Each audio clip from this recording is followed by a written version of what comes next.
Salli ala habibina, salli ala Muhammadin.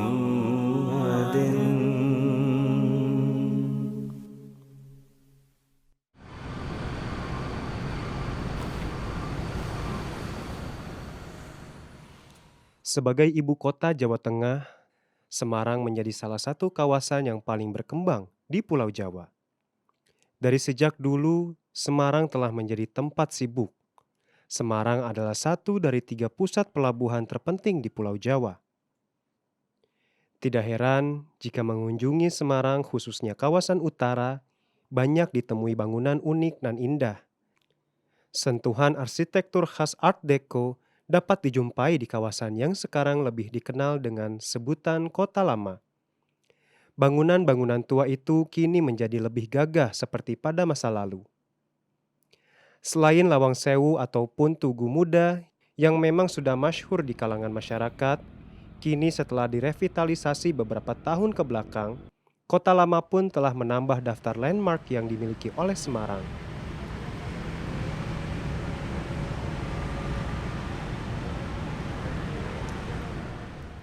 Sebagai kota perdagangan, Semarang adalah salah satu kawasan yang dihuni oleh banyak pendatang dari berbagai latar etnis, menambatkan Semarang sebagai kota yang multikultural.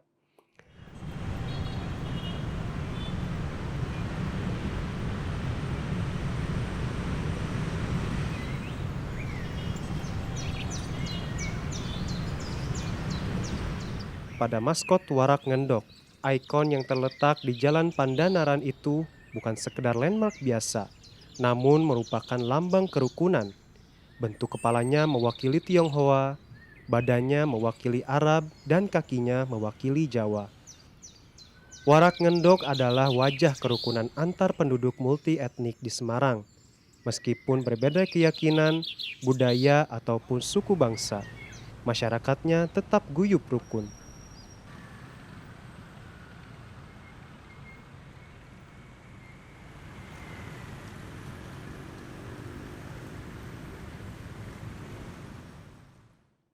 Megahnya kelenteng Sampokong atau Pagoda Watugong adalah manifestasi dari guyup rukun itu sendiri. Kerukunan yang telah mengakar sejak beratus-ratus tahun yang lalu di Semarang. Terlebih baru-baru ini, beberapa komunitas mendeklarasikan Piagam Watugong, sebuah gerakan yang berisi seruan dan komitmen untuk melakukan penguatan moderasi dalam beragama.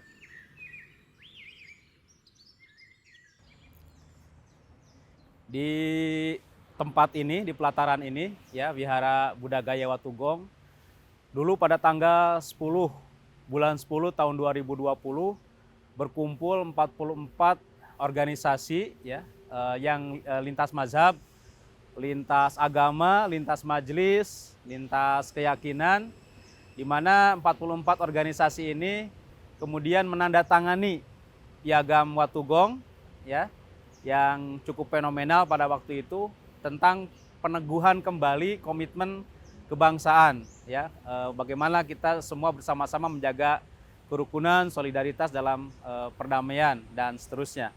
Setelah kita menandatangani gerakan kebangsaan Watugong, kita buat piagam dan kita bagikan ke tokoh-tokoh pejabat di Semarang khususnya sampai ke tingkat menteri, yang isinya ada 3 poin antara lain penguatan nilai-nilai Pancasila, Undang-Undang Dasar 1945, Bhinneka Tunggal Ika, dan juga Kesatuan Negara Republik Indonesia.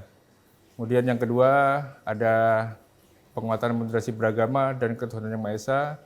Yang ketiga adalah silaturahmi dan gerakan kebangsaan. Sebenarnya forum kali ini, hari ini kita lebih kepada menguatkan tekad kita bersama-sama bahwa kita harus hari ini, kalau di luaran sana banyak model-model yang memanas-manasi situasi dan lain sebagainya, kita tidak bagian dari itu, tapi kita adalah bagian dari tokoh-tokoh muda, tokoh-tokoh senior agamanya macam-macam, kepercayaannya macam-macam, tapi satu tujuan kita adalah merawat keutuhan Negara Kesatuan Republik Indonesia dan kita menguatkan toleransi di antara kita. Mudah-mudahan Gerbang Watugong yang diprakarsai oleh FKUB Jawa Tengah ini menjadi pelopor kerukunan dan kedamaian di Jawa Tengah, bahkan lebih luas untuk bangsa Indonesia.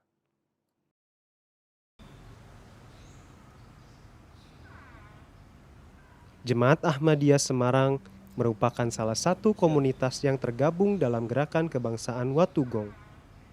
Bergabungnya Ahmadiyah ke dalam gerakan kebangsaan tersebut mematahkan stigma eksklusivisme Ahmadiyah. Contoh ya, salah satu contoh keterbukaan di Jemaat Semarang ini, tempat atau tempat kita berkegiatan ini, masjid dan juga ruang meeting, ya guest house kita, itu sangat terbuka, ya bukan hanya untuk anggota jemaat, bukan hanya untuk kegiatan jemaat. Bahkan pada 2 tahun terakhir ini, seringkali kegiatan-kegiatan atau event-event tertentu, entah itu rapat, entah itu webinar dan sebagainya diadakan di tempat ini, sekalipun tidak ada hubungannya dengan jemaat. Ya misalkan kita berjejaring dengan tokoh-tokoh ya, dengan tokoh-tokoh lintas agama, tokoh-tokoh lintas komunitas, kemudian dengan tokoh-tokoh lintas organisasi ya. Mereka sering mengadakan kegiatan di sini. Mereka meminjam tempat, kadang mereka juga menginap di tempat kita ya, di guest house kita. Ini salah satu contoh keterbukaannya. Sehingga ini juga memperkuat satu sisi ya bagaimana Jemaat Semarang untuk eksis ya, mensejajarkan dirinya di tengah kehidupan masyarakat Semarang yang sangat beragam. Ya di sini biasa misalkan ada tamu-tamu dari Mabes TNI, ya Mabes Polri, kalau dari Polda dan sebagainya itu bahkan dari Kementerian Agama Pusat ya kita terima di sini. Ya ada tamu-tamu dari Buddha misalkan, tamu-tamu dari Hindu, dari Katolik dan sebagainya kita juga terima di sini. Ya itu biasa. Sekalipun tidak ada hubungannya langsung dengan jemaat, tapi ini sebagai bagian pengakuan mereka atas eksistensi Jemaat Ahmadiyah di Kota Semarang. Dan untuk diketahui bahwa sejak berdirinya masjid ini yang mana banyak orang menganggap bahwa Ahmadiyah itu eksklusif tidak mau bergabung dengan ini, ternyata Masjid Ahmadiyah ini merupakan tempat orang yang bekerja di dekat lingkungan masjid ini karena di Ring 1 dan banyak toko-toko atau mall yang ada di sekitar sini itu banyak memanfaatkan untuk ikut sholat berjamaah, sholat Jumat lebih-lebih.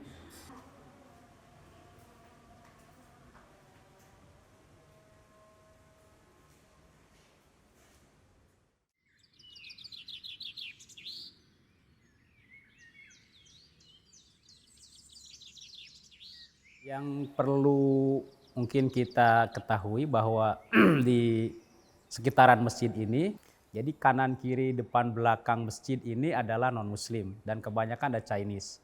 Jadi kawasan ini banyak dihuni oleh kelas menengah ke atas. Nah secara otomatis jamaah harian pun ya selain anggota yang 3-4 orang lah ya setiap waktu sholat ada, maka sisanya itu bisa dikatakan 90% itu adalah non-Ahmadi. Karena kebetulan masjid ini berada di Ring 1 di mana dekat juga dengan kantor gubernur, dengan kantor wali kota juga tidak terlalu jauh. Kemudian di sekitar sini juga tidak sampai 500 meter ada hotel-hotel, kemudian ada apartemen ya dan juga ada mall dan sebagainya, sehingga pada waktu-waktu sholat kalau kita cari di Google misalkan, maka kalau cari masjid terdekat dari mall, dari hotel, dari kantor pemerintahan itu, maka yang muncul adalah masjid jemaat di sini. Sehingga mereka sudah familiar dan mereka juga tahu bahwa ini adalah masjid Ahmadiyah. Dan itu tidak jadi masalah.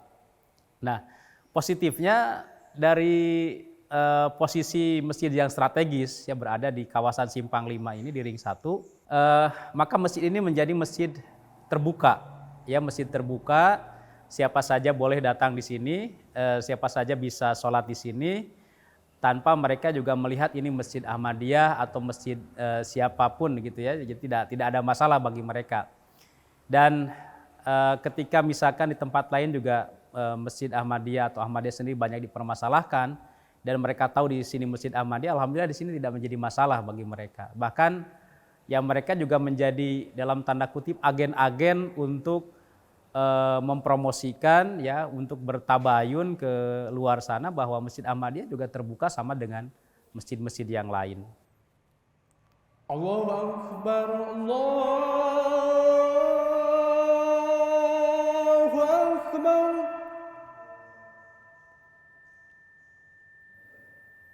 Allahu Akbar, Allahu Akbar.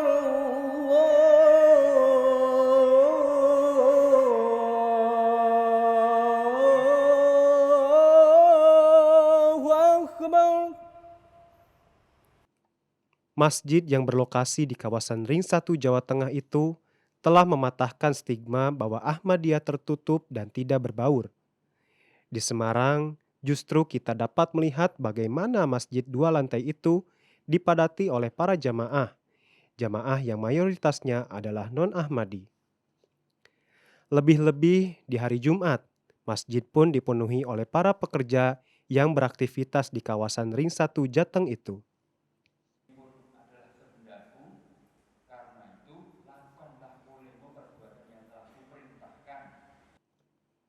Dimanapun Masjid Ahmadiyah berdiri, tentunya masjid tersebut terbuka untuk umum. Di Semarang ini dulu ya didirikan oleh tokoh-tokoh jemaat yang mereka banyak berkiprah di Kementerian Agama dulunya. Sehingga di masa-masa awal Jemaat Semarang itu sangat populer ya di kalangan para pejabat ya. Dan juga dulu tokoh-tokoh Jemaat Semarang ini berasal dari kalangan militer. Sehingga cukup dikenal sejak lama, sejak tahun 50-60-an itu sangat-sangat dikenal lah Jemaat Semarang ini. Posisi Masjid Jemaat Ahmadiyah yaitu Masjid Nusrat Jahan karena letaknya di jantung kota Semarang, jadi sangat bermanfaat sekali keberadaan masjid ini buat masyarakat. Yang pertama itu, yang kedua, jadi asas manfaat seperti saya sampaikan tadi bahwa masjid kita banyak bermanfaat buat aparatur pemerintahan, misalnya Pak Lurah juga sering sholat di sini, kemudian juga para wartawan, kemudian juga tokoh-tokoh agama, baik itu dari NU maupun dari komunitas yang lain. Jadi mereka kadang-kadang ikut sholat di sini. Bagaimana kita tahu pada saat kita berjumpa, berdialog dengan mereka dalam pertemuan, mereka sampaikan, saya tuh sering sholat di sini, gitu. Jadi itu termasuk kemarin yang terakhir dari Kesbangpol. Kebetulan kita juga mendapat kunjungan dari mereka. Mereka juga menyampaikan, saya juga kadang sholat di sini.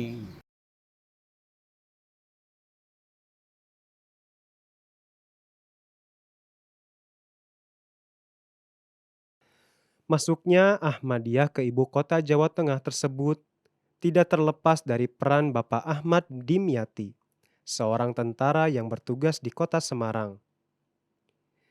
Di masa awal, banyak anggota Ahmadi cabang Semarang adalah para pendatang yang berasal dari Jawa Barat. Awalin tersebut terdiri dari ragam profesi, mulai dari militer hingga mahasiswa yang menempuh pendidikan di perguruan tinggi Semarang. Yang saya ketahui bahwa Jemaat Semarang ini dulu dimotori oleh beberapa orang tokoh pendahulunya, yaitu Bapak Mayor Ahmad Dimyati dan juga Bapak Haji Ahmad Suryaman.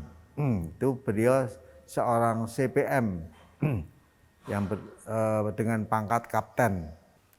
Ya, persisnya saya tidak tahu. Yang saya tahu itu sekedar informasi atau cerita-cerita bahwa Jemaat Ahmadiyah dengan adanya tokoh-tokoh Pak Suryaman dengan Pak Ahmad Dimyati tadi mengajukan permintaan tanah untuk masjid. Alhamdulillah saat ini masjid ini sudah bersertifikat atas nama Jemaat Ahmadiyah. Jadi bukan atas nama perorangan atau apa. Sertifikat itu akhirnya dapat sertifikat dengan pemiliknya adalah Yayasan Jemaat Ahmadiyah Indonesia.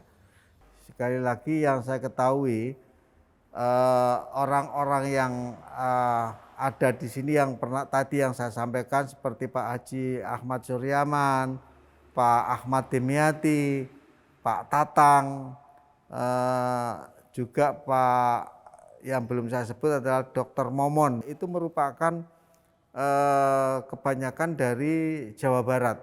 Kemudian datang lagi juga pendatang yang baru adalah tadi yang saya sebutkan Pak Dr. Andes Ibrahim Jaya Prawira, itu juga dari Jawa Barat, dari Bandung. Saya masuk di Semarang ini tahun 79, antara 79 80.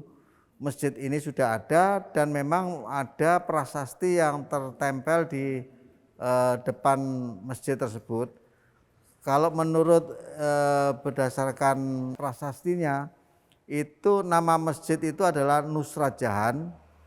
Kemudian tertulis didirikan mulai tanggal 1 September 1967 didirikannya, kemudian selesai pada tanggal 18 Maret 1968. Ini masjid yang legal. Kenapa saya katakan legal? Masjid ini berdiri dengan izin bangunan yang resmi, di mana izin bangunan tersebut kalau tidak salah tanggalnya itu tanggal 23 Maret kalau tidak salah. Kemudian proses untuk meminta izin membangun masjid ini kan tidak mudah. Tapi kalau di Semarang ini kita legal.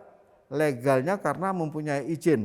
Pada saat waktu mau membangun itu memerlukan tanda tangan dari warga di sekitar sini. Kemudian harus ada 90 orang anggota yang melakukan kegiatan di sini. Alhamdulillah semua lancar. Warga di sekitar sini semua sangat respect dengan keberadaan masjid di Semarang, Jemaat Semarang ini. Nusrat Jahan adalah buah dari jerih payah dan pengorbanan para Ahmadi awalin. Kini masjid yang megah di sudut Jalan Airlangga itu telah menjadi kebanggaan anggota jemaat yang terregistrasi dengan nomor 26. Tidak berlebihan jika Nusrat Jahan adalah salah satu masjid tercantik yang dimiliki oleh Jemaat Ahmadiyah Indonesia. Bukan sekedar cantik fisik belaka, sebagaimana makna Nusrat Jahan sendiri yang berarti pertolongan alam semesta. Ia pun mampu memberi kesejukan bagi siapa saja yang memasukinya. Meski bernama Nusrat Jahan, namun masyarakat lebih mengenalnya dengan sebutan Masjid Ahmadiyah. Ya, Masjid Ahmadiyah yang saya tahu di Jalan Airlangga ini tidak beda dengan masjid-masjid lainnya yang ada di berbagai daerah di kota Semarang. Jadi saya lihat tidak ada eksklusivisme atau ketertutupan. Hanya untuk komunitas Ahmadiyah saja tidak, tetapi sejauh yang saya tahu masjid ini terbuka untuk siapapun, komunitas apapun, aliran apapun.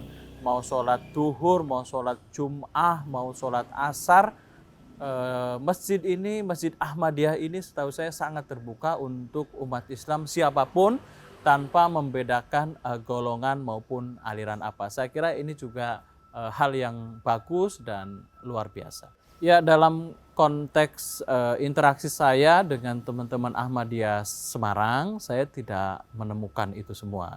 Saya melihat teman-teman Ahmadiyah ya sebagaimana teman-teman Muslim lainnya, cara ibadahnya, berinteraksi sosialnya, muamalahnya, itu saya kira tidak ada bedanya.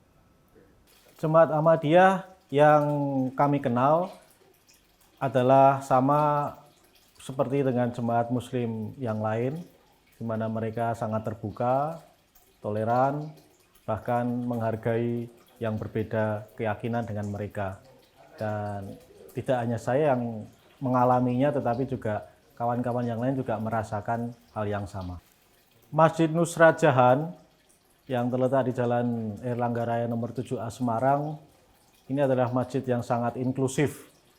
Jadi banyak sekali kegiatan-kegiatan lintas agama dan kepercayaan yang kami adakan di masjid ini.